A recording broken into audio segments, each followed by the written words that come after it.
Voices in the Forest. It was supposed to be a weekend of peace. Four college friends Aiden, Lily, Marcus, and Sarah had planned a camping trip deep in the Silverpine Forest. No phones, no noise, just nature. They set up their tents, roasted marshmallows, and laughed under a bright full moon. Everything felt perfect, until the crying started. At first, it was faint, like a child whimpering somewhere far away. Aiden froze. "Did you guys hear that?"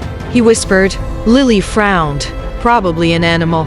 But the sound came again, clearer this time. A soft, trembling cry that didn't belong to any creature they knew.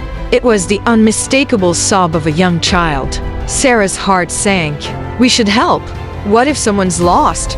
Marcus grabbed his flashlight. "All right, but we stick together." They followed the sound deeper into the woods. The crying seemed to move, always a few steps ahead, always just out of sight. "Hello?" Sarah called. "We're here to help."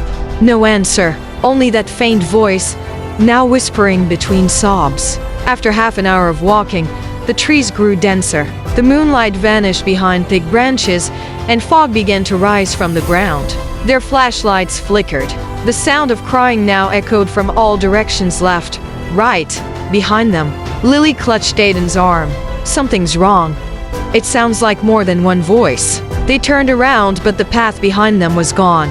No footprints, no light from their campfire. Just endless trees and darkness. Suddenly, Marcus's flashlight caught something, a small figure standing between the trees. It looked like a child, facing away from them. "Hey!" Marcus shouted, running forward. But when he reached a spot, the figure vanished. Then, one by one, the voices began to change. The cries turned into whispers, and the whispers spoke their own names. Aiden, Lily, Marcus, Sarah.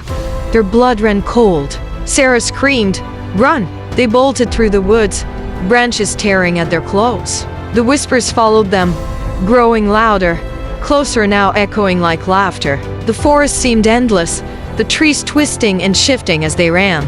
Aiden tripped and fell. When Lily turned to help him, she froze. Aiden was on his knees, staring at something in the dirt, a pile of old children's shoes, half buried and covered in moss. Some looked decades old. Then, in the darkness, dozens of tiny figures appeared, pale children with hollow eyes, watching silently. One stepped forward and whispered, "Play with us." Aiden's scream broke through the forest. The next morning, rescue teams found only one tent and a burned-out campfire. The hikers were gone. No signs of a struggle. Just four sets of footprints that led deep into the trees and stopped suddenly, as if they had been swallowed by the forest itself.